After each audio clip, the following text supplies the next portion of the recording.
Welcome to the V. Lenore Show. Here we will discuss lifestyle, beauty, celebrity gossip, and current events in our own way, my way, V-style. So sit back, relax, and enjoy the show.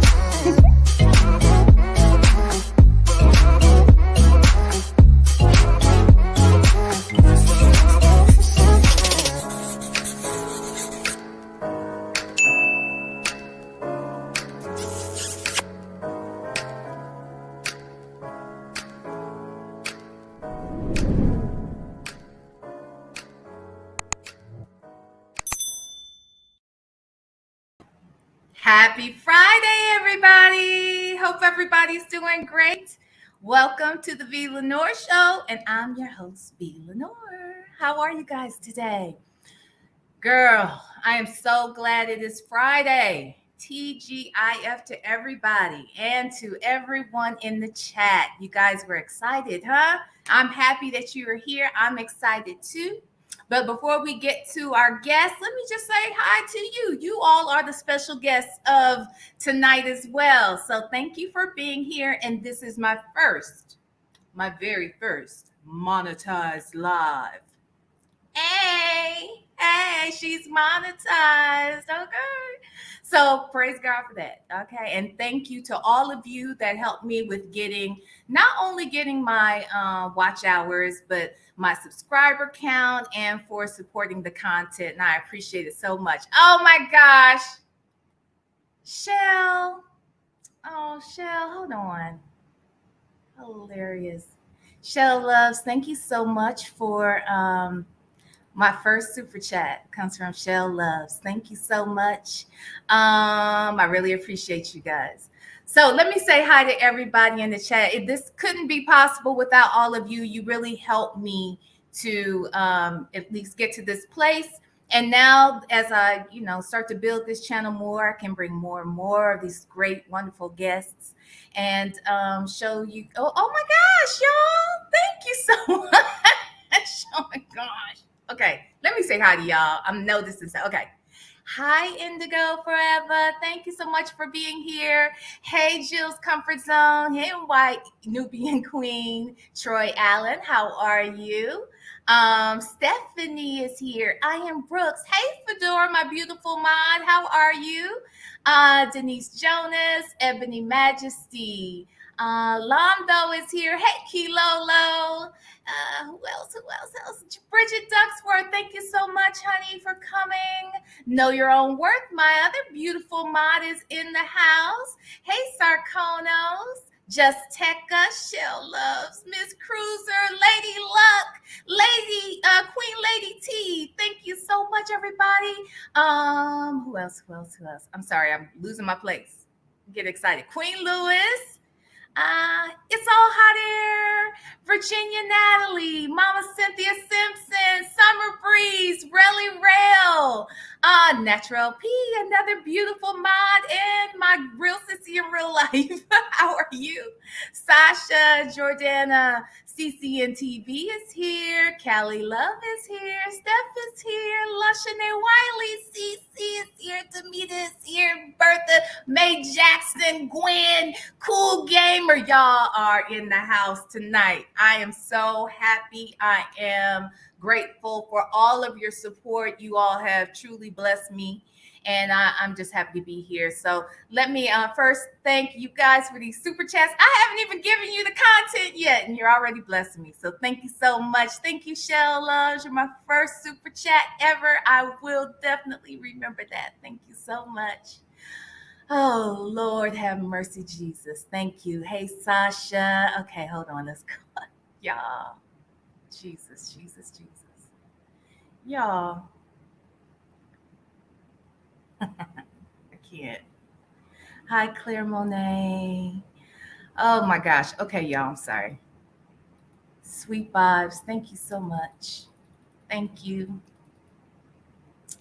Thank you, Apple. Hi, V. Lenore mods in chat, working but listening. I appreciate you, Apple. Thank you so much. Thank you, Steph. Thank you so much. Thank you, Onyx Blue. Thank you, Sarkonos. Thank you. Oh, gosh. Hi, Demita. Thank you so much.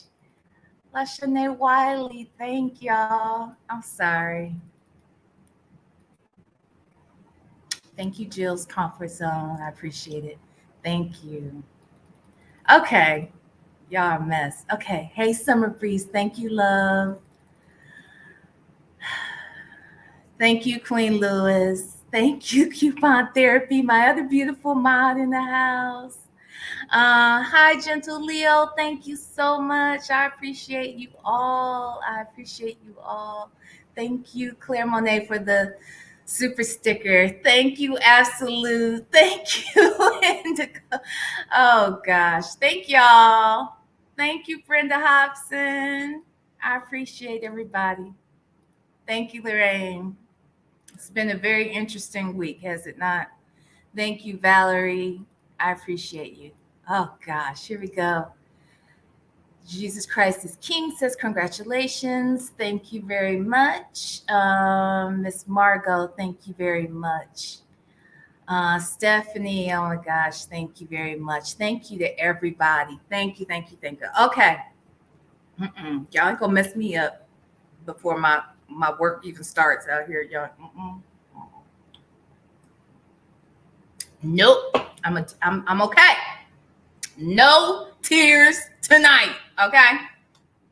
Well, anywho, with that said, someone very special is here tonight. Now, I've been a fan for many, many years of hers. Many years. And I've probably seen almost every movie she's in anyway. But I can now not just call her somebody who I admire, you know, in the movies and in TV, but I also call her friend and big sis. And so tonight I want to introduce her to you, Miss Cynda Williams, who is an actress. She is an author. She's a producer. She's a writer. She is a singer. She is multi-talented. Okay. She is a mom. She has lived a very exciting life in the business as a Black actress in Hollywood. And we're going to talk a little bit about that and talk about her life and career and some of the things that she's working on right now. So without further ado, I want to introduce to all of you the beautiful Miss Cynda Williams. Hi, Cynda. Hello, how are you, Valerie? I'm good. How are you? Am I supposed to call you V? Look, every time I invite somebody on here, I was like, everybody's exposing me. You can call me Valerie. Okay, but I'll call you V. I'm cool with that. I like that. I like that. How are you doing? I'm great. I am doing very well. Hot. Is it hot where you are? It is burning up out here. It just started getting hot about a couple weeks ago. Really. I know it's burning up out there. Yeah. It is. But you know what? Temperature-wise, I think it's actually cooler, but the sun adds like 15 degrees to it out here. So it's burning up. But I love the sun. Are you aging backwards, ma'am? Who you talking about? Look at you, girl. Please, no. Look, at first I was like, look, I need to pull it together today. I got a sex symbol coming on my channel. Oh my gosh. Does a person ever grow out of that? No, not when you're Cynda Williams. No. No. So with that said, and you know what, y'all? Cynda knows she's sexy, but she has to know it. But she is so humble and just a down, cool chick. You are just cool people all the time. And, you know, you could easily not be that. You could really be conceited, but you're really laid back and cool. Yeah, I had parents that made sure I was humble. I'm telling you, my parents never allowed that kind of mess in our home. No uppity, no, you know, Matter of fact, it might have gone too far the wrong way. It took me a long time to actually be able to look in the mirror and like myself, because it was pushed in my head that you ain't special, girl. You ain't. So in some ways it was cool because, I didn't fall into the trap of that superficial beauty stuff. But it also took me a long time to be okay with myself wherever I am. So there's a happy medium. Well, what's interesting about that is that, everybody has insecurities. And surely people on the outside who look at you, they see you in pictures, they see you in movies and TV, and they think that girl has everything. She's got looks, she's got fame, she's got a great career. She's got a child and she's been married, she's got it all. She's had it all. No one would ever think you'd be insecure about anything, but it's a part of being human, right? It sure is. I think everybody, and if there are some people that play that game of not having that, they tend to be people that hold things within. I can always tell when someone has some insecurity that's pretending otherwise, because they're loud, they talk about themselves incessantly and all of that. When you meet a person like that, I'm like, oh my gosh, that poor baby. They feel they have such low self-esteem because they're trying to tell me how awesome they are when I already know it.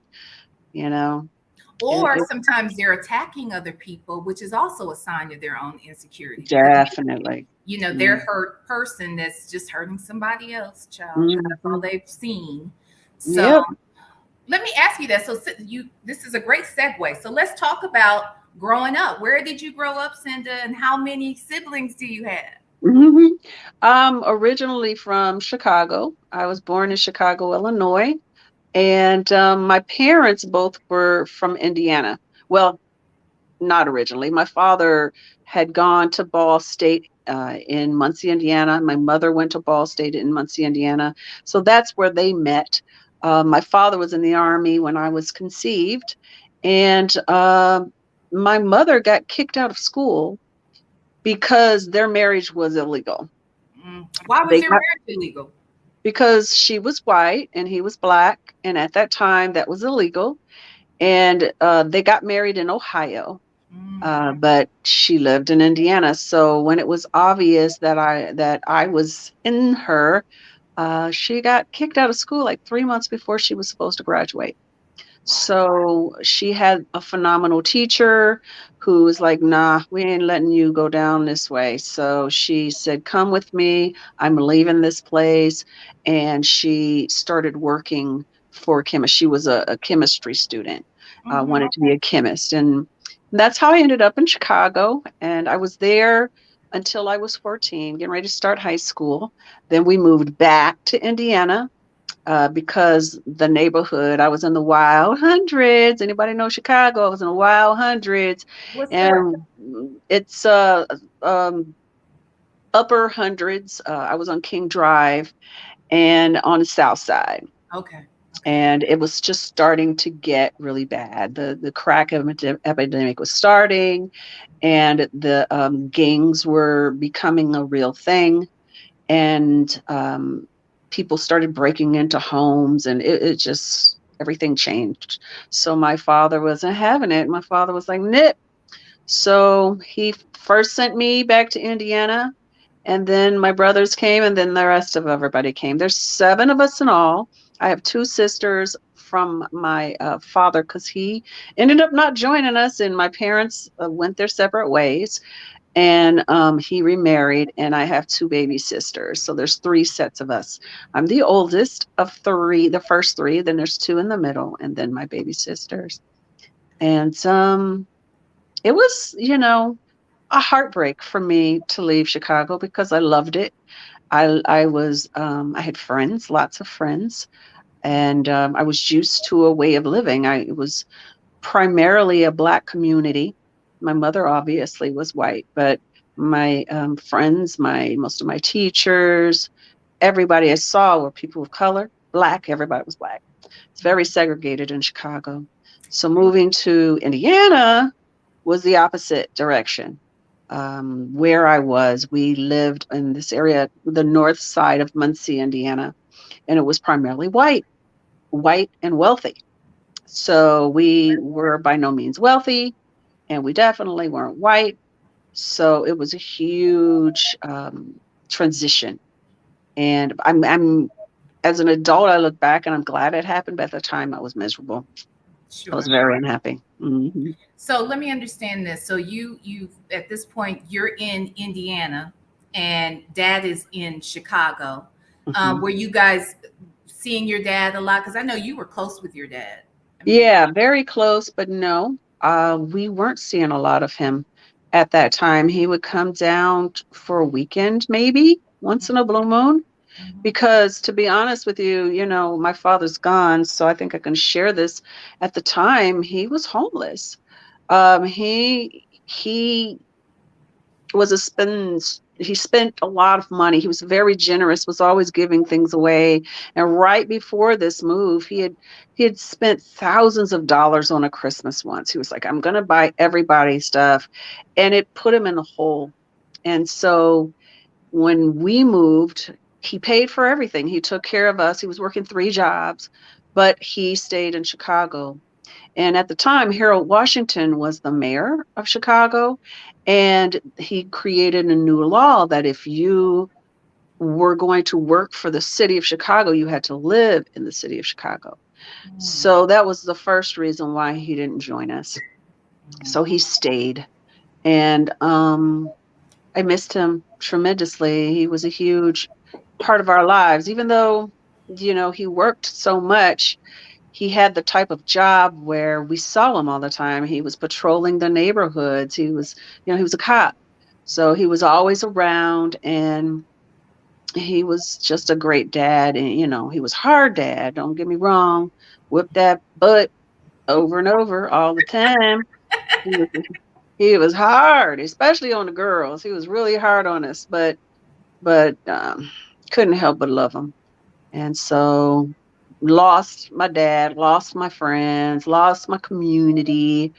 Um, but I ended up gaining other things. I don't know that I would have been an actress had it not been for that move, because I was in the community. I was doing, who knows, maybe I would have been a therapist or whatever. I probably would have sang for the church, did, local theater, stuff like that. But I don't know. I think I would have been so comfortable. I may not have, gone for my dreams because it was comfortable there. Mhm. And moving to Indiana, I had to find other ways to excel and to be accepted, and to honestly be happy. So I really dove into acting, singing, dancing, all these things. I dove into those things, and that saved my life, because I was a miserable, miserable teenager, very unhappy, hated my school, you Really? know. Mm. So miserable in just the midst of being in a sad state, but not because of any other reason. No, I was very depressed. I experienced um, some child molestation and sexual trauma as a very young child. But because of my religious upbringing, I never told anybody. So it was funny because my uncle, who I was very close to, he was my first and primary mentor in music. He said he saw the change happen. When I finally shared with my family what happened to me, I was in my 20s. And when I told my uncle, he said he was so angry at himself, because he said, "I saw the change when it happened in you. You went from this bright, happy child to this somber, depressed child." And I found out later, after some therapy, that basically the trauma was so extreme that it stopped the production of serotonin over my brain. So I literally saw the world in grays. I didn't see colors. I didn't know what colors looked like until I started getting some help, and at the time medication. Um, So theater and music and my church, that's what kept me in the game. I was very suicidal. Um, my family, when we moved to Indiana, my parents broke up. My grandparents, who had been married for 44 years, broke up. My church broke up.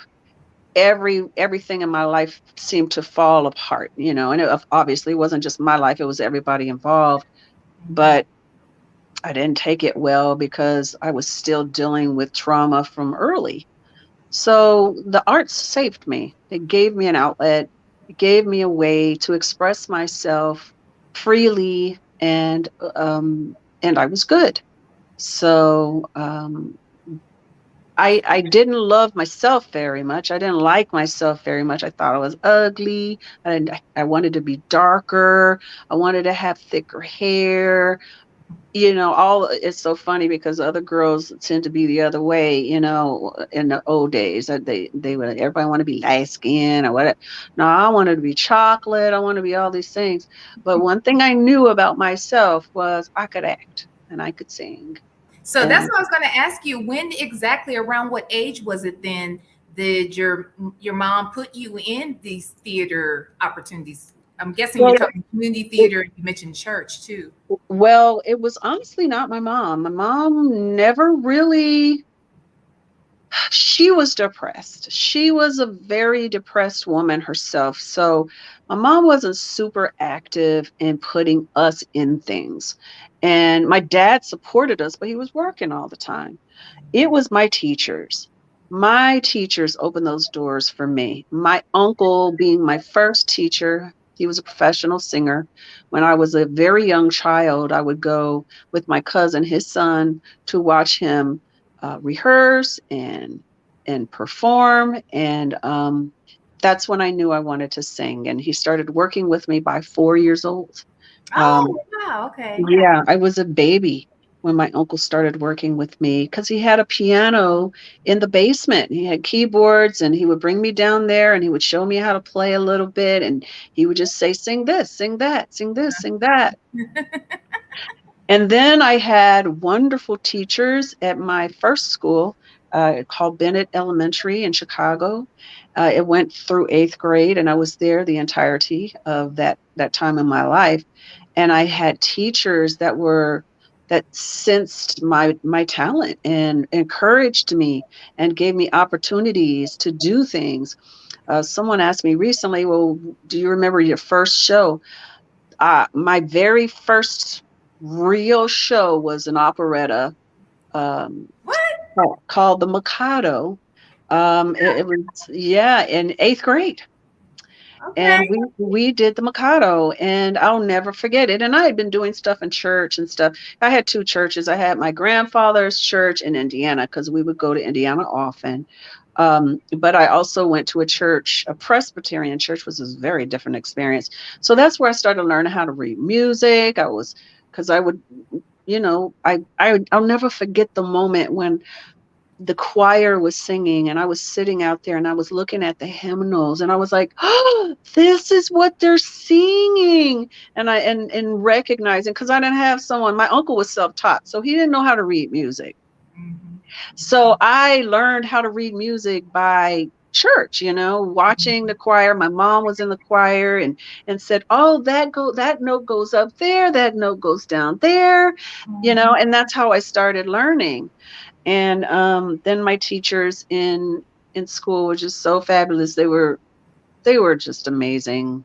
And it was difficult in Chicago. I think it still goes through this. There was a lot of strikes all the time. The teachers just were not paid. They were not fair to the teachers. So there were constant strikes. I was really behind in a lot of academics. When I moved to Indiana, I found out, my brothers and I, we found out how behind we were because we missed school all the time. But the arts part of it, oh my gosh, we were right in there. We had competitions all the time. We won state competitions. What? And yeah, and my teachers were always, don't you ever give up. Do not ever stop doing this. I'll never forget the assistant principal pulling me to the side right before graduation from 8th grade. And she was like, look, I don't know what life is going to do for you. I don't know where you're going to go and what you're going to do. But don't you ever stop singing. Don't you ever stop acting, because God has blessed you with that gift. So I had all these authority figures propping me up and encouraging me.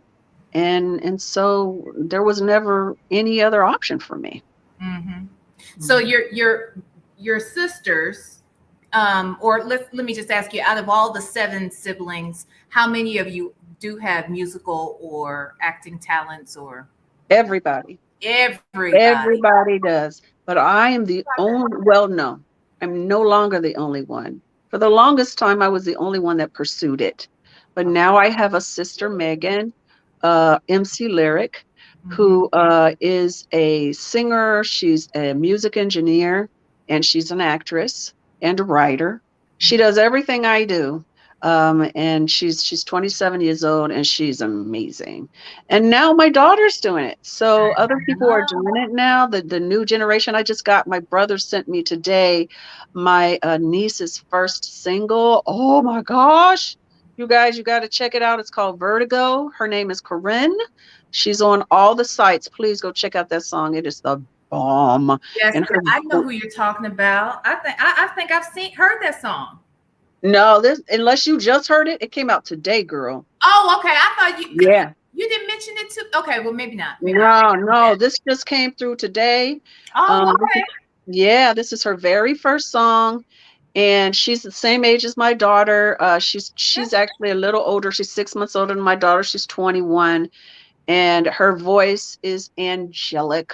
Oh, that's so Love it. cool. Yeah, so I'm so happy that, I mean, it's a very difficult lifestyle. Don't get me wrong. I would never say you better do this to anybody. It's not an easy job to have. It's so, there's no stability whatsoever. It's a very difficult lifestyle, but the talent was always there with everyone. My sisters were all talented. Every one of them can sing. Every one of them can act. When they were small, I used to always have them in things. But no one, everyone saw how difficult my life was, and they did not want that. They're like, oh, I want money. I want I got to get a job where I know I got benefits. Nah, you do that. You do that. Well, let's talk about that for a bit. When you first decided that you were going to do this full time, I'm guessing, was this like right after high school? Like after you graduated? Well, yeah. I wanted to go to college because at the time, no one else in my family had ever graduated. And both of my parents both dropped out of school in college. My dad got drafted, my mom and went on in. And then my mom, I told you what happened with her.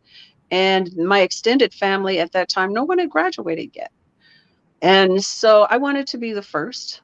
So I was like, I know I could go out to New York, because my plan was always to go to New York. I could go to New York and start working and make that money. But I really want to be educated in this. I've always thought, maybe it's my Taurus nature, I've always thought being skilled at something is important. Learning the elementary skills can take you further than just guesswork and natural ability. I had the instincts, I had gifts, but I wanted skills also. So I went to college. I wanted to go to Spelman. That was my dream school. And I think I might have gone there had not my sisters. I had 2 baby sisters, and my parents broke up. So I could not leave. I had to help. I had to take care of my sisters. So I stayed and went to school in Ball State, and it turned out to be a wonderful experience. I had the perfect teachers to help guide me and prepare me for more. And there were a lot of things that I didn't learn in a 4-year school. My daughter's going to a completely different school. She's in an arts academy, 4-year arts academy. She's getting a bachelor's in acting. But it's a completely different experience because you're immersed in it. Everything is acting, and the core classes that you take all support an acting career. Oh, that's I didn't have that. I had a regular 4-year theater major. So I was prepared in some ways, but not in others. But it was a great experience. And as soon as I graduated, I was out. I moved to New York. Well, hold on. I want to ask you, how did this happen? Hold on. Share my screen.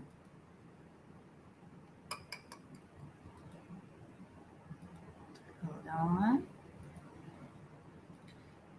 So just curious. Uh-oh. Is it flashing? A little bit, yeah. Oh, there it is. Hold on. Let me hide this. And let's see. Can I make that bigger? When did this happen? That happened within a year of graduation.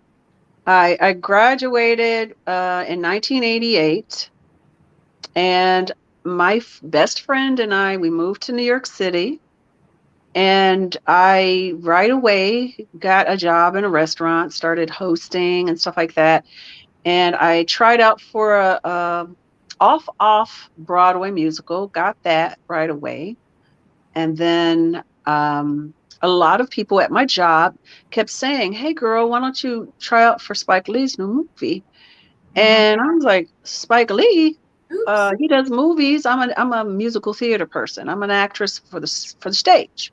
I had no intention nor desire to do a movie. I was completely illiterate when it came to movies. I'd seen some, but very few, because I was too busy doing theater. And but so many people said something to me about this new movie called Love Supreme.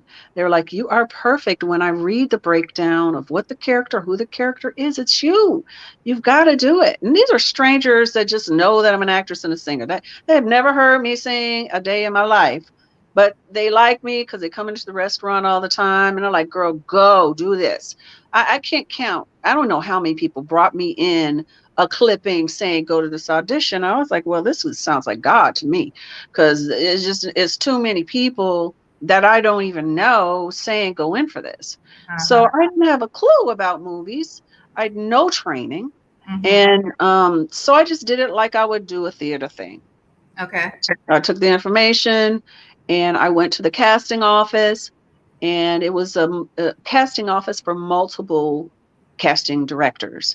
It was circular. I'll never forget. It was a circular thing. And then there was a circular bench in the middle of all these offices. I got there at 8:00 in the morning because that's what time they said they would be in, and they weren't. So I just sat there. I had a great boss that was like, "Girl, do you. This is what you're here for. Go do it." So I sat there and read a book and waited until 11 o'clock.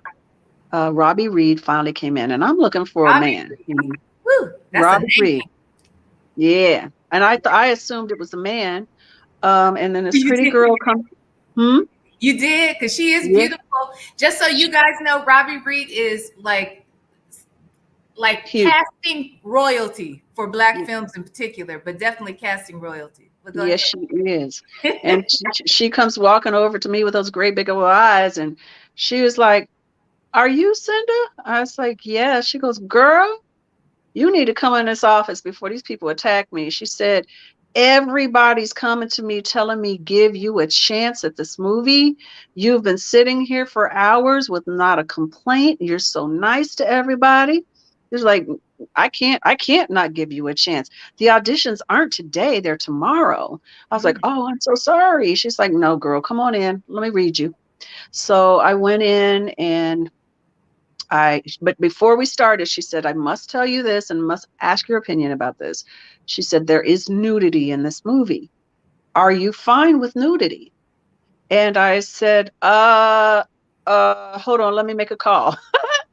So I called my grandfather, who is my, pastor, and my grandfather, and I was like, "Hey, Papa, I'm at an audition for a movie, and there's going to be nudity in it." And he says, "Cindy, are you an actress?" I said, "Yes." He said, "Are you playing yourself?" I said, "No, I'll be playing a character." He goes, "I don't understand the question. You're an actress. This is a movie." I was like, "So it's okay?" He's like, It's just your body, honey. It's your Okay. body. I was completely shocked. I was like, what? Because I was told I was a virgin. I no one had seen me naked, okay? Let Mhm. alone freaking millions of people. But Papa said it was okay. And all these people kept coming to me. I was like, "Oh, okay, let me just try it." So I went in there, I did an audition, and that was the first of 6 auditions that I had over a 6-week period of time. Oh, so like And once a week for 6 weeks, it took yeah, that long before you found out whether or not you had this doggone yes, role? yes, 6 weeks. It took a long time. And it was really frustrating, honestly, because the entire time I was there, once I met Spike Lee the next day, he Mhm. kept in touch with me constantly. He would he built the character based on me. At the time, I don't know how he is now as a writer, but he wasn't all that as a writer. Great producer, decent director, but not a great writer. So the actors basically wrote everything. We improved everything. And so he built the character based on all the information that he got from me. And this is all before I had the dang on role. So when I finally had my final audition with Denzel, um, by then I was very frustrated, and I went to the audition and I walked back home. And right when I got home, the phone rang, and Spike was like, "Where'd you go?" I said, "I went home." He's like, "You went home? Come back." I'm like, "What?" He said, "Come back." I was like, "Oh my gosh, these people are gonna drive me crazy. Just tell me, dang on it, do I got it or not? Right. I've been working and I ain't getting paid nothing." So Right. I went back and I got it, and so the rest is history. The rest is doggone history. Um, let's ask about this. So the people that were starring in this film were obviously Spike Lee himself. He Hmm. played a supporting character, but Denzel was the lead, right? And Right. then it was you and Spike's sister. What? Joie. Joie Joie. Lee. Yes. Hmm. So, and then so many others like, I love me some Giancarlo Esposito. Yes. I just brilliant. And what's the Gouvier? Is it Robert Gouvier? Is that his name? Isn't he in that movie? I don't remember that name. The light skinned, tall, light. Oh, he was. It's just we had no scenes together. He Okay. had a small role. That's not his name though. It's not. Um, Oh, I'm in the I'm movie. yeah, I'm blanking on his name, but Giancarlo was in it. Bill Nunn, phenomenal. Wesley Snipes, Yes, yes, Jean and Nikki Turturro. yes. Um, yes, The brothers. Steve White. Um, it was Robin Harris. Mm-hmm. It was and Vanessa Williams was in it. Was Uh, Sam Jackson was in it? Samuel Jackson was in it. There were so many people in that movie. It was massive. That's crazy. And but none of us were really huge at that point. Denzel had done a couple of movies. I'm not sure if he had done his television series yet, but he wasn't quite that yet. Wesley didn't become that until this movie. And then he did the New York, whatever that was called. I can't remember what it was called. The Mario Van Peebles movie that made him a Oh huge yes, star. oh yes, oh yes, yes. I That's my can't remember what it's called, oh but yeah, gosh, money. What was it called? Y'all, I know you guys know in the chat. I love that movie too. But anywho, yes, because they're asking yeah. in the chat, what was it like to work with Wesley Snipes as well? Uh, well, I will say that he's a great actor. That's what I'm going to say. He Gotcha. was a very, very amazing actor. And I learned a lot from watching him, working with him. So yeah, everybody. Mm-hmm. I tried my best because I was new to the movie making process. I was still working on my other job too now. I still had my other job. So when I wasn't working on the set, I was working at the restaurant because I was living in New York in Manhattan. So Mm-hmm. that's super expensive. Although by the time I started shooting that movie, I had moved to Brooklyn, so it was less, but it was still a lot. But I tried to spend as much time as I could on the set so I could learn, because it's not it's a completely different thing than acting on the stage. There are amazing theater actors that suck on a movie screen, and there are amazing movie actors that suck on a stage. It's a totally different way to act. And it's such a technical genre, movie making. It's so much about the lighting, the set, the costumes, the hair, the makeup is all, it's just a different world. So I learned a lot from everybody And that's on what I was that. going to ask you, because, like you said, Denzel may not have had Saint Elsewhere at that time. I can't remember either if he had it, but he had done Carbon Copy. He was a name, but I feel like this movie shifted his entire image and sent him Yeah, catapult. he became a sex symbol after Yep. this film, Yep. and then he had Glory right after. Yes. I think he shot. I'm pretty positive he had shot Glory before this movie. Because I went to the premiere. And Glory catapulted him. Brilliant. But then Mo Better Blues made him a household name and a sex symbol. I think really made him Malcolm X also, I feel, even though he was overlooked for that Oscar, but I feel like that truly also that movie solidified him as a critically acclaimed actor. That movie took him there. You know, you see the steps in his career, how he grew, because honestly, when he did Mo Better Blues, he was still quite new. He hadn't done a lot of acting. I started when I was a baby, but he didn't start till college. So he was still figuring it out on his feet. And but he just had that amazing gift. And he has, you know, he's amazing. And the unfortunate thing for the longest time is I didn't know the man, because he was a method actor, and so he was playing bleak all the time. I didn't get to know him. I did a show in Los Angeles in 2014, and that was the next time I saw him. 2014, he came to see me in a show. 2014. And this, and he came to my show and came backstage. I didn't even recognize him because he was already gruffed up. He was doing a Western at the time, and he was shooting a Western, and he was so nice. I was like, oh, he's nice. See, you know what? Now this makes sense, because I didn't think about the fact that as a method actor, if he was playing bleak all day, all night, that meant he was emotionally detached from everything. Yes. Okay. So I can see how he might not come across as a very nice person. No, I mean, I knew he was a method actor, and I understood the concept of that, so I didn't take it personally. I mean, he was very charismatic, but I just didn't get to know him. You know what I'm saying? Because in his mind, I'm Clark, you know, who he has issues with.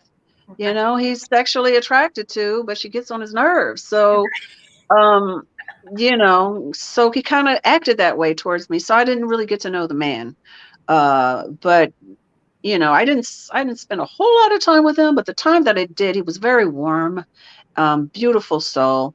But that was, Mo Better Blues was a phenomenal skill building project, and it continued on. I was fortunate to have other movies, totally different kind of movies, that I also learned so much from. And then of course I took classes, because once I understood that I absolutely loved acting in movies, I wanted to do it. And because I have this thing about education, I took workshops and classes to try to learn all I could about the way to act for a film. Now, let me ask you this. When did this movie happen? One False Move, starring you and Billy Bob Thornton. That movie came about a couple of years later. I I actually got the audition because I was in Los Angeles for that Vogue photo shoot. I don't know if you've ever seen it. I did a Vogue photo shoot with Denzel. And I didn't have an agent. I still didn't have an agent, and I was getting screwed over because I didn't have an agent. I was making no money. Um, I was just messed over. But I had this lawyer, Spike Lee's lawyer, liked me, and he was Mm-hmm. like, "There's this movie. You should go in for this movie." And it's an independent film, though it's not a studio film, Mm-hmm. but it's kind of like the hot thing. Everybody kind of wants to do this. Mm-hmm. So I got my first audition for that. It went very well. And Mm-hmm. then I went back to New York. And when I came back to Los Angeles for the premiere of Mo Better, that is when I did my callback. And Mm-hmm. I got that role. And that was my next movie. So it was some time between films for me. I had some experiences. I don't try to rehash a lot of my history, um, simply because I don't live in the past. But let's just say I had some Me Too moments, and so it affected my career because I am just not gonna suck your stuff, okay? Um, Well, hold on. Before we go here, let's talk mhm, about this. There's a couple of other facts I think that are very interesting about your experience with this film. So, with One False Move, I mentioned you star in this with Billy Bob Thornton. For those of you that don't know who Billy Bob Thornton is, he is an Oscar winner as well. Cynda has worked with, now probably more than this, but three in particular, I know she has worked with three different Oscar winners. One being Denzel, two Billy Bob Thornton, and then the third one is Halle that I know of. You'll probably name some others, and as we go, I don't know. But yeah, this gentleman in particular, you guys became very close, didn't you? yeah, we sure did. We actually got married. Um, I was a stupid girl, okay? I should have never never got married. I was 23, I think, when we got married, and I won't get into why I said I do. But there were reasons that did not make sense. Okay, let's just leave it at that. I should never have said yes because no, I just shouldn't have said yes. But he was very charismatic. My family loved him. I loved his family. And but we started dating after filming. Okay. We started dating, but he took care of me. He and Michael Beach, who's Yes, also done a lot of work. yeah, Michael Beach was my other co-star, and then there was Bill Paxton. yeah. God bless his soul, R.I.P. And he's passed on now. But he was phenomenal in it. And again, talking about being in school, the talent with amongst these people, Carl Franklin directed it, was amazing. I learned so much, and this movie took me from people's point of view of me being a fluke and oh she just got lucky to oh this girl can act. Mm-hmm. So I was very blessed to have it.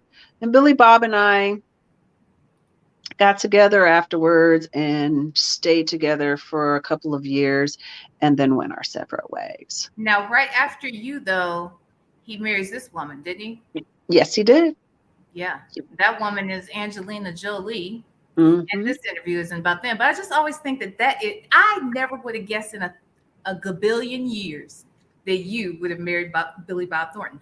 But what I do understand that you and I have in common is that you and I are both attracted to, and my friends laugh at me all the time. Natural LP is in the chat right now. She can vouch for this. I have a thing for men who are good at something. Like if they are experts in, I Yeah. don't give a damn what it is. If I watch them doing the thing that they are awesome at doing, it makes me excited. Okay. Yeah. Yeah. I say smart men. I Smart. have a thing for brilliance, a thing for Yes, me too. I don't care what they look like. I really don't. Well, that's not true. I care about your teeth and your fingernails and your Right, feet. right, Okay. right. But I don't care about size. I don't care about what the world considers handsome to me. I don't. It is their brains. It is how they think.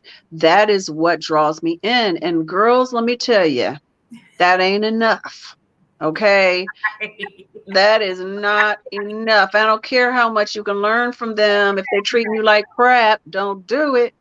Child, Don't do it, don't do it. Let me Mm. ask you this. So, and then we'll move on to this other movie in particular I want to kind of touch on. Well, we'll come back. We'll come back. Let me go to this other movie that I want to talk about. Well, two other movies. One is Introducing Dorothy Dandridge. And the other one is The Wedding, which I could not find a good picture for. But The Wedding, and both of these movies, I think it's interesting that you play Halle's sister in both films. I sure did. Why do you Yeah. think, how does that happen? Do you think it makes sense when they find that the chemistry works for this one actor? Does the actor make the suggestion, or do the directors take notice of that? I think that she had a lot to do with that decision. I'd actually worked with her on a mini series before that. It was, like you said, The Wedding, and that it was an offer. It was an offer for me to do that role. But Halle and I hit it off very well. She's extremely sweet young lady. And I was her co-star, so I was under her. I was supporting to her in The Wedding. And, to be honest with you, they try to make me look bigger. They try to make me look ugly. They try to do a lot of stuff because, they wanted her. She was the character that was supposed to be. And it's so funny because in all honesty, her complexion is much darker than mine. I live in California right now, so I'm super brown. I love it. But at the time, I was fair. So they like put really dark makeup on me because the character from the book is from a book. She was supposed to be the fair-skinned one. She was supposed to be the pretty one. And so they really kind of like tried their very best to make me not look good. And then I'm like 3 or 4 inches taller than her. So I do look huge compared to her because I'm at the time I was 5'8", she's about 5'4". So our body types are very different. She is absolutely gorgeous. She is gorgeous. But I think that she really had a good time with me in The Wedding. I did a good job in that. And so when it came to Dorothy Dandridge, that was her baby. She produced that movie. She had a lot of power in that movie, and she chose me. She's like, I want you to play my sister again. I'm sorry, it's still a co-star. I'm like, girl, you crazy? Come on, let's do it. Shoot, I pay your sister in 20 movies. I don't care. I don't have that kind of ego. I just like to work. Do you hear me? I just want to freaking work in good projects. I don't care about being a lead. I like ensemble work. I don't care.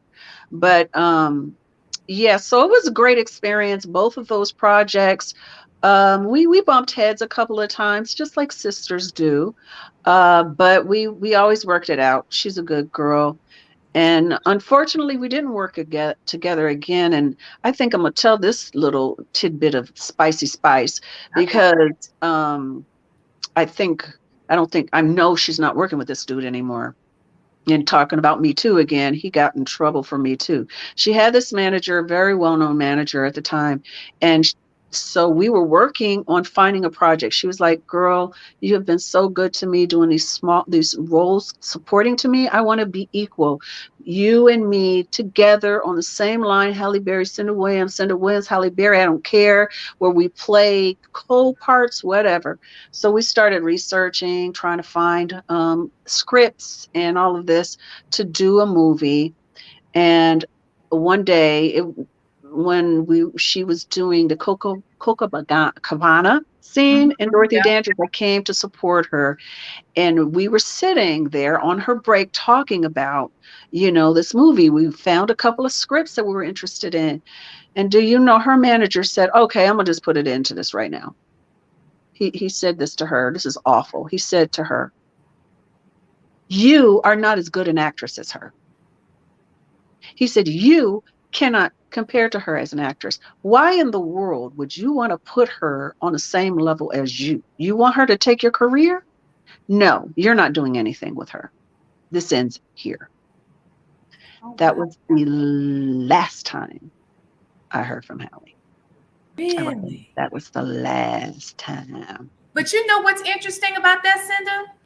That I First of all, remember. it's not true. She's as good as me in her own right. We ain't no better than, you know what I mean? Maybe some people have opinions, but she is amazing at what she does. You know what I'm saying? So it was bull crap. But he I put agree. that on. But you know what I remember reading, this was a few years back, and I read something that it was talking about how the two of you, your career path, her career path, many thought should have been yours. Yeah. Simply because you sort of had a head start. Not even sort of, you had a head start in many ways. But for whatever reason, it just didn't pan out quite like that. Have you heard that before? Oh, yeah, I've heard it a lot, and it's true, because they do have flavors, you know what I mean? Pick people they choose. But there's a whole lot that happens that people don't know about, that it would take far too long to talk about. But let's just say simply, I was not willing to play certain games. And so, and I'm not saying she did. I don't know what the world she did. But I know I said no. I was given opportunities and I was told, you just have to do this, that, and this, and that, and this, and that. And I said, no, I don't want to do this, that, and this, and that. I won't do that. And so, and it's bigger than just Me Too. It's way bigger than Me Too. There's some really cultish, crazy stuff that happens. And they try to pull me in. And I was like, you know what? I may not have that fame. I may not have that fortune. You know, I really am miserable that this is the choice I have to make. You know, but I've been fortunate. I've worked anyway. I, done a lot of independent films, and I've maintained, I took a break from my daughter, but I've had a career and I don't regret any choice I make. I think it's interesting though that and I know a lot of this has to do with the fact that Hollywood is just small, period. But the fact that, okay, so you've worked with all these Oscar-winning actors, and then your ex-husband, actually, who is an Oscar winner, was the co-star for Halle when she won her first Oscar. Yeah, that's 6 degrees of separation. Isn't that crazy? Yeah, as a matter of fact, when they did that project, they called me together. That was actually the last time I talked to her, when they were working on Monsters Ball. And there's so much dirt I could share, but I refused to do it. But they called me. They called me, and I was like, hey, God bless, have fun. Yeah. Because your dad was still good friends with Billy Bob. My father stayed friends with him for years and years and years. My dad had this tendency to befriend every man that I had a serious relationship with, and they all treated him like a father, and did until he passed away. Yeah.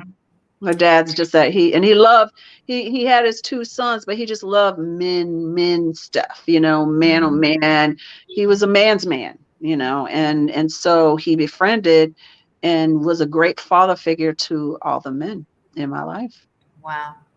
Well, let's take a quick break. I'm going to run a quick little commercial here. When we come back, I want to talk to you a little bit about your love life over the years, just not a whole lot, just a little bit. Let's touch on that. And then let's talk about, we'll do the segment I talked to you about, the Inside the Actors Studio little segment as well. Okay. Cool. So we'll be back, you guys. Please like, share, and subscribe this video if you can, and we'll be back right after this.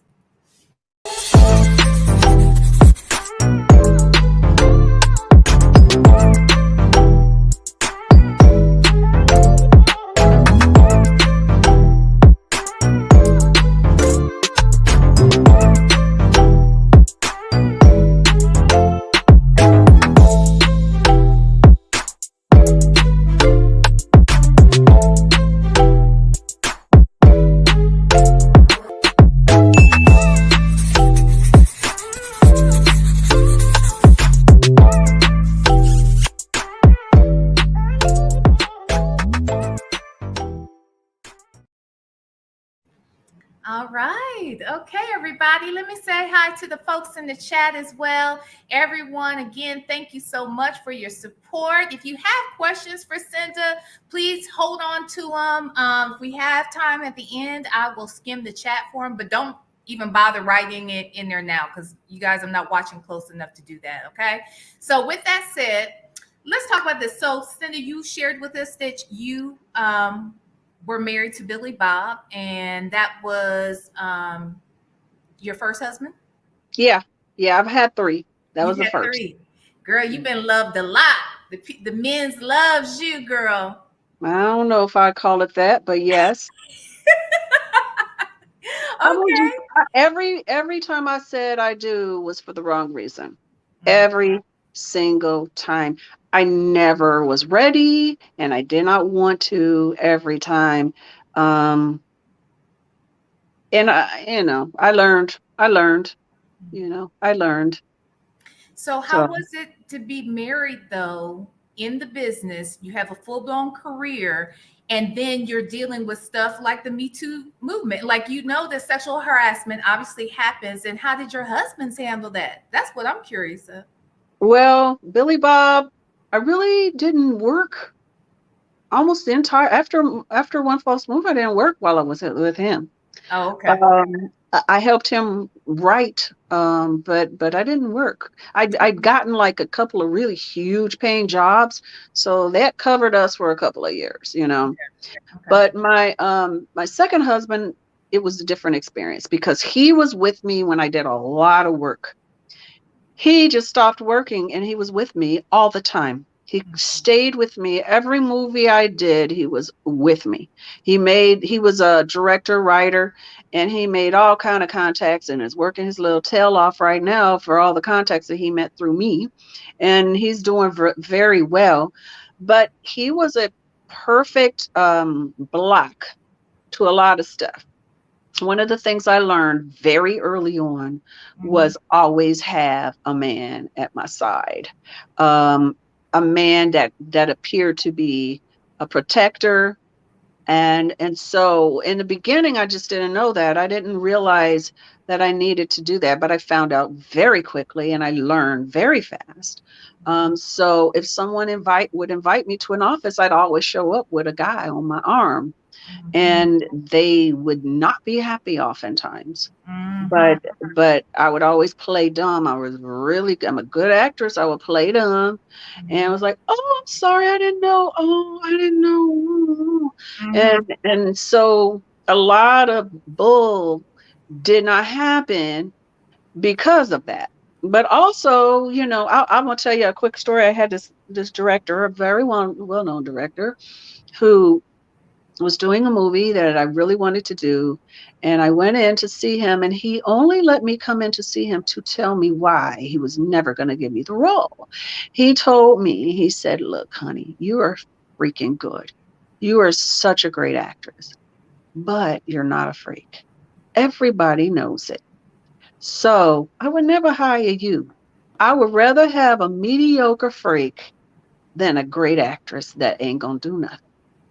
That was the name of the game. Wow. That was That's the name crazy. of the game. Yeah. So I respected that. I appreciated that. I said, thank you. Thank you for that honesty, because now I understand better what's going on. I really appreciated it. So, when you hear stories like Harvey Weinstein, that whole situation, had you heard those stories throughout the years about him long before? No, I wasn't on that level. I think if I had stayed on that track, I might have found out. But I wasn't on that level. I wasn't an independent actress. I did a couple, 2 or 3, studio films, but most of the stuff I did was lower budget, no studio affiliation. So I didn't experience that kind of stuff. And even on an independent level, I experienced some stuff, but nothing like in the studio world. It's like people get to a certain level and they think they are boss. They think that they deserve whatever the heck they want to have because of the position that they're in, and they exploit that power. But I just wasn't having it. Like I said, I was abused as a child. There was no way, and I had a victim sign over my head for a very long time. I had a lot of bad stuff happen to me. And once I got better, I was like, I ain't doing that no more.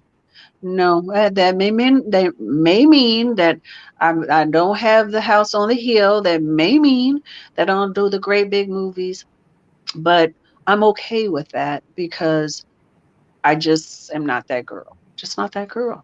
Mm-hmm.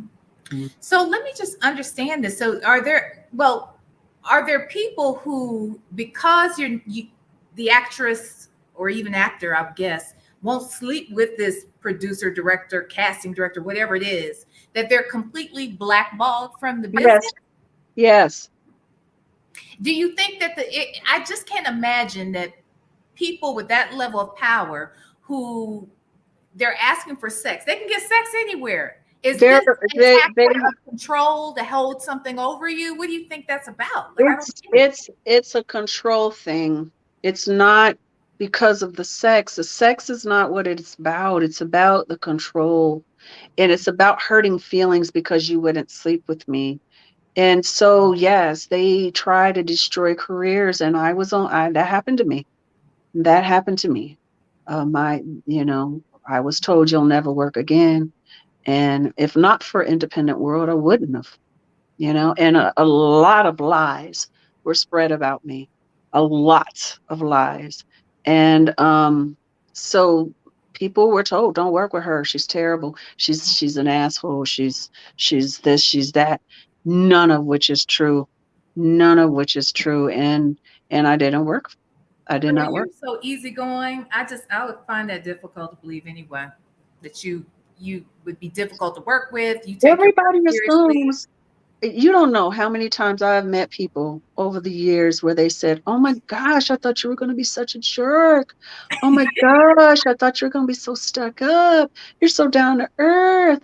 People always assume, you look a certain way, now, like, for instance, you might have someone that looks less ingenue or whatever, and everybody's assuming, oh my God, this is probably the funnest person. No, and they're jerks.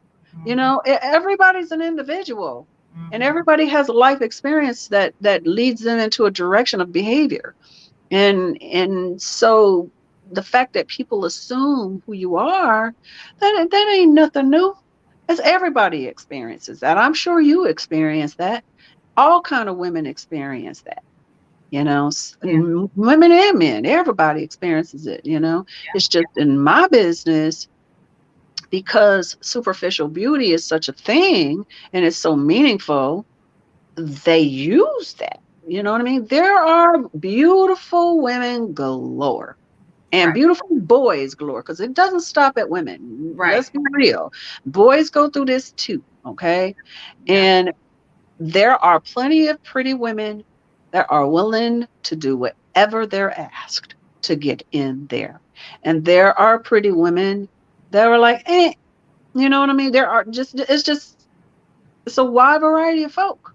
And, it is what it is. I'm not mad at it.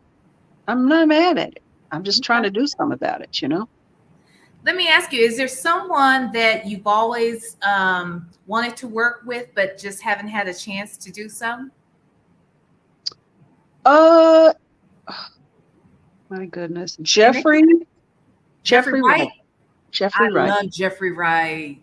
That's my dream job, to play his sister, play his mother, play whatever. He's such a little man. I tower over him, but so I don't know if they would put us together as a couple, but I adore him and would love to work with him one day. Awesome. When you first got into the business, though, who was the person that you always, hoped to meet, and then you actually did meet them? Who was that? What's his name? I completely am blanking. I wish I'd known. I could have prepared. There's a white actor, done a lot of Italian movies. I can't think of his name right now. He was a huge. huge success for the longest time. He was in that movie Red with Morgan Freeman. He played the carrot crazy guy. I He's can't remember. Italian? Sometimes he plays Italian, but he's not Italian. I am completely blanking. This light's in my eyes. I can't think what his name is, but white actor that I have always adored. And he contacted me to possibly do a movie. It ended up not happening, but he wanted to meet with me to do a movie. And that was like, it was the only time that I was like knees knocking, fear and trembling and excitement, because he had always been one of my favorite actors. Once I started doing movies, I started watching movies, and he was one of my favorites. They put it in here, John Malkovich. I was going to say John Malkovich. That's him? That's who you was with, John Malkovich? Yes, John Malkovich. Really? Yes. I loved it. Wow, I still love him. He's so freaking hilarious. He's one of my favorite actors, and I really wanted to work with him. And then I got this call. I was like, what? And I am not a fangirl about anybody. I had crushes when I was younger on certain comedians because I love comedy. I love funny people because I can be really funny, but you would never know it because I don't get those jobs. But I love to laugh. So I had some crushes, but it wasn't because oh my gosh, can you give me my autograph? No, it wasn't that. It was because they just made me laugh. And so I had crushes on them. Gene Wilder is one of my earliest crushes. Bruce Lee, Gene Wilder, Eddie Murphy. Oh my gosh, I loved him. Yeah. But John Malkovich was an actor that I dreamed of working with, and I got to meet him, talk to him. And that's the only time that ever happened to me.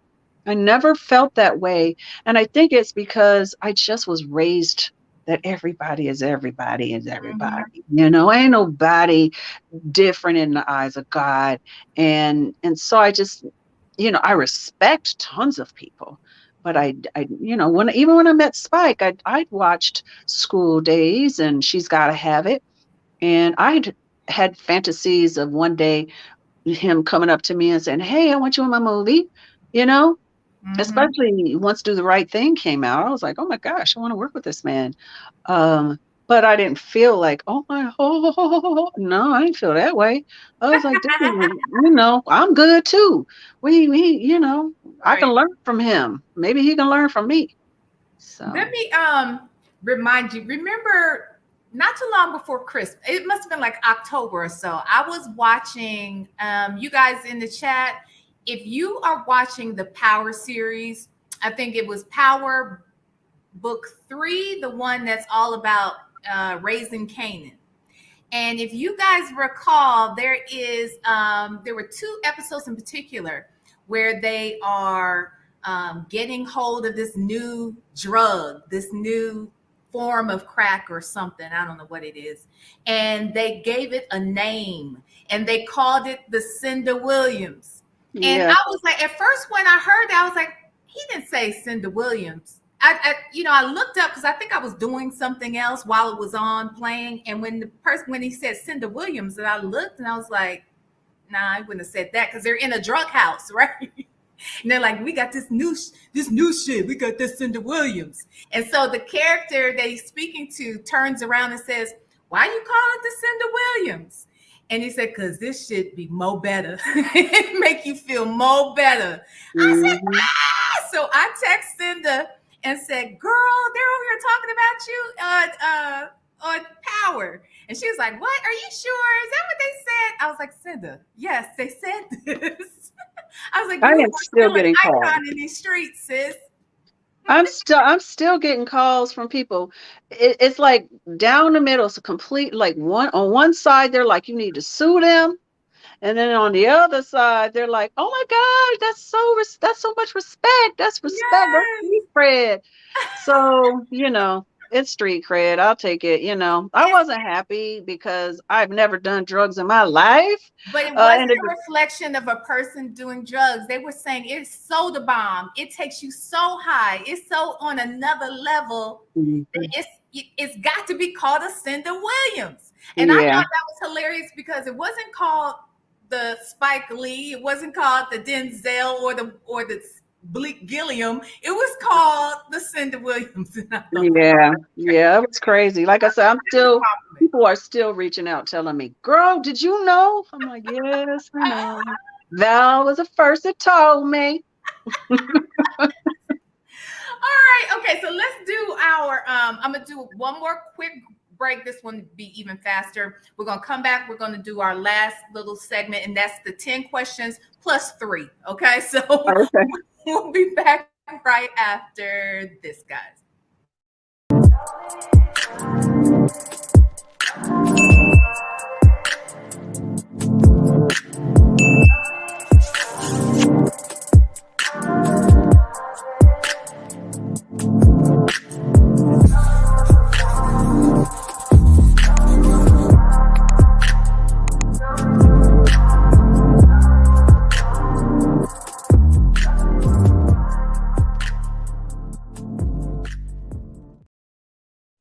All right. So for our last segment, I'm going to ask you the 10 questions that James Lipton from Inside the Actor Studio would ask each and every one of his guests. And then last week, my audience and myself, we sort of jotted down a few other questions that we might want to choose from to add in. I'm going to pick 3 random ones tonight. We'll just see how this flows. Okay. So we'll start with James's questions first. All right. Cynda, what is your favorite word? Oh, power. Power. I love it. What's your least favorite word? Sneeze. What? Sneeze. Sneeze. Oh my gosh. Okay. What turns you on? Brains. Smart people. Yes, yes. What turns you off? Bad teeth. Child.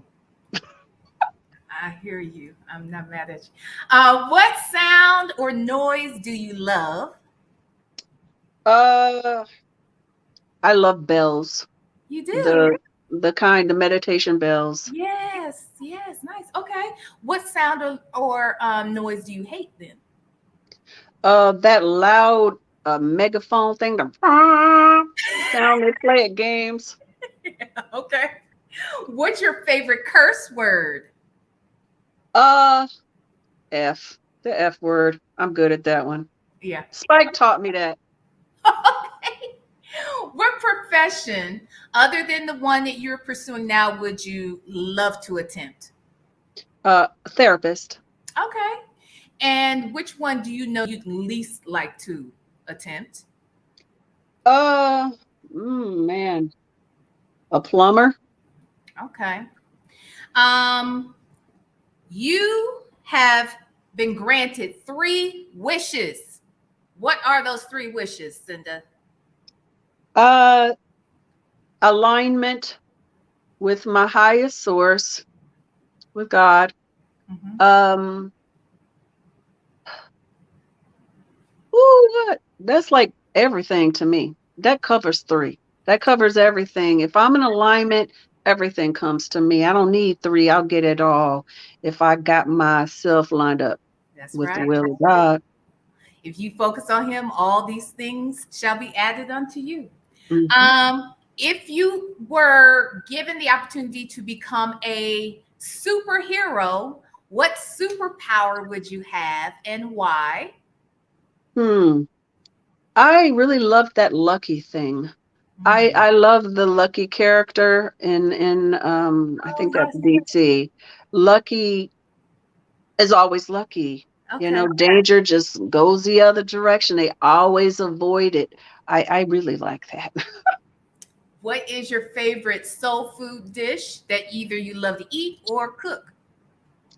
I love to eat some fried chicken. I'm sorry. I love me some fried chicken. I ain't mad at it. All right. And last but not least, even though this is James's last question, and I added in my other three. Since we know that heaven is real, what would you want to hear God say when you get to the pearly gates? Oh, well done. Well done. Yes. Hallelujah. All right. With that said, I'm going to look in the chat here. If you guys have questions for Cynda, go ahead and drop it in the chat. We haven't already touched on some of them. I'll pick 2 or 3 of them here from the chat to ask her. Firefly James, who is James Lipton. He used to be the host of a show called Inside the Actors Studio. He is deceased now, so the show doesn't come on, but he used to ask these guests to all of his, these questions to all of his guests when they would come on. What else? Let's see. Oh, what was your most memorable red carpet experience? I know one, it's probably not for the good reason that it was. Yeah, I'd say the only memorable one was the Mo Better Blues, because it was my first, and it's the only one I remember, to be honest with you. And I remember just being so confused. Nobody explained to me to, just look at one camera at a time. I didn't know where to look. I was overwhelmed. My dress kept riding up. So that one definitely. Okay. And I guess, and I always think it's interesting when I watch red carpets, you can tell everyone's had the same little school of how to pose and this, that, and the other. And I just wondered how that worked. So maybe that long ago, people weren't necessarily as focused in, or maybe there wasn't budget or something for that particular movie. Why do you think no one? I don't know. I have no idea why no one told me what to do. Nobody told me. I was overwhelmed with all these people shouting at me. I did not have a clue. Okay, so Brooklyn Star is asking, has she ever turned down a famous celebrity? You mean on a date? Like Brooklyn Star, I'm pretty sure she means on a date. If it's a date, absolutely. And if it's more, absolutely. Yes, I have said no. Also, you know what? This was something I did forget to ask. So Port Charles Library is asking, how did we meet? Oh, we met through a mutual friend. Right. Yeah. Let me see. No, was this one it? Are there any future projects in the works? Yes, I am getting very busy. I took a quite a long break to be a mama, and my daughter is now finishing her last year in college. So I am doing more projects. I've got quite a few things coming up this year. So yes, I am. And then I also do other things. I have a book out called Pink Panty Confessions and Faith, Failure, Success, Surviving the Storm. Those are my 2 books. And I'm writing screenplays. I'm trying to produce some things. I'm still singing all over the place. And I have my own broadcasting. I have my own PPC podcast. It's Pink Penny Confessions podcast and radio show. So I'm very, very busy. So you guys can check me out on, Facebook, Instagram. I just started doing TikTok. I feel so young, so old. I was like, I got to do the TikTok. Okay, good. Okay. So now I wasn't going to ask you, but somebody put it in the chat. They're asking, can you sing a little bit of Harlem Blues? Sure.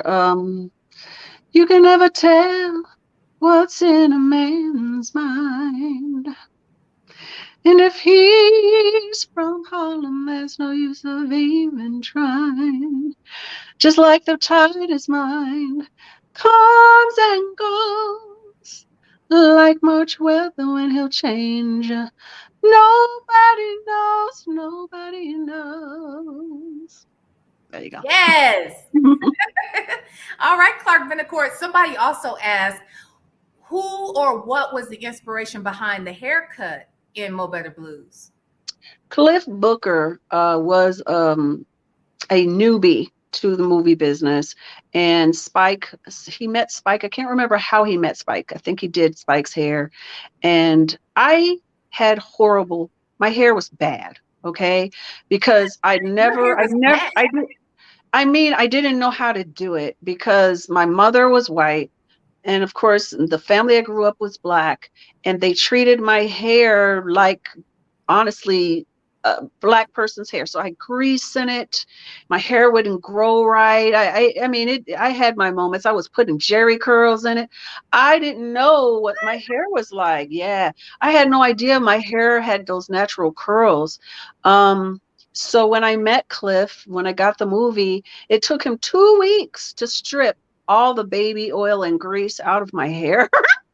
And 2 weeks of consistent going in for him to get it all out of my hair. And he wanted to do something different, and he was tired of the long look on Black women. He wanted to show Black women that they could do something different. And so his grandmother had that cut, and he did my hair like his grandmother. I should have brought out this picture. I used to have my hair cut like that too. About 3 or 4 years prior to that. Mm-hmm. And I always loved it. And I remember going to see that movie with one of my best friends. And when we left the movie that night, she was like, that's it. I'm getting my hair cut just like it. And she got her hair cut just like yours the following week, honey. And it was thebomb.com. That hair is cold to this day. I know. And I'm still friends with that guy. I'm still friends with Cliff. He's been on my stuff, and he won't do hair anymore. I'm like, man, come on. What if I wanted to do a reboot? Come on. Right. Like, man, he wouldn't do it. He's like, I won't do it. He got burnt out of Hollywood shenanigans. He got tired of nasty people in Hollywood, and he stopped doing hair. It was a shame. He did Wesley Snipes' hair and all those vampire movie things he did. He did it for that, he's done, he did a lot of people's hair for a long time and just got to the point. He's a nurse now. He was like, I ain't doing that no more. So he really gave it up. He really did. Well, Cynda, I want to thank you. I kept you longer than I promised. And what I will say is I want you to come back, because I think there are a couple things you touched on today that I think would be great subjects that I already know I'm going to be doing topics on. One is, well, I'll tell you later, but there are a couple of things I think that your experience, your life experience, will lend great commentary towards the subject matter. So I'll definitely let you know. We'll have you back. All right. Of course, I would love to come back, and thank you. And thank you to all the people listening. You guys are so wonderful. You support my girl. Thank you. Thank you, Cynda. All right, sweetie. I will call you soon. Thank you for coming and giving us some of your Friday night. Okay. Mm-hmm. You got, God bless everyone. God bless you. Love you. All right, guys. Did you enjoy? What'd you think? Let's see here. Yes, I love this too. Fedora, when she said alignment with God covers it all. Amen. If you just, wishing for that alone, that's enough to ensure that everything else in your life will be blessed. Just following him. Let's see what else, guys. What else? Great life. Thank you all. Thank you, everybody, for coming out. We're going to have Cynda back. I think we've got some panels that would be great conversations to include her in on. So we'll do that. What else? Thank you, everybody. I'm glad you enjoyed it. Did you like the questions I selected? Y'all gave me so many questions last week, y'all. I still need to go through and narrow it down, and maybe we have another meeting to discuss that in the future. All right. Oh, gosh. All right, everybody. Well, I'm going to go ahead and call it a night. Hopefully, there'll be some other great lives happening this evening. I'm ready to go and grab me something to eat real quick, relax, and sit down and watch somebody else's show. Okay, everybody? Thank you so much for supporting me. Thank you so much for the super chats tonight for our first monetized video. And just thank you all for your ongoing support. I ask that you be safe, you be kind to one another, and I look forward to seeing you next time. All right? See you later. Smooches.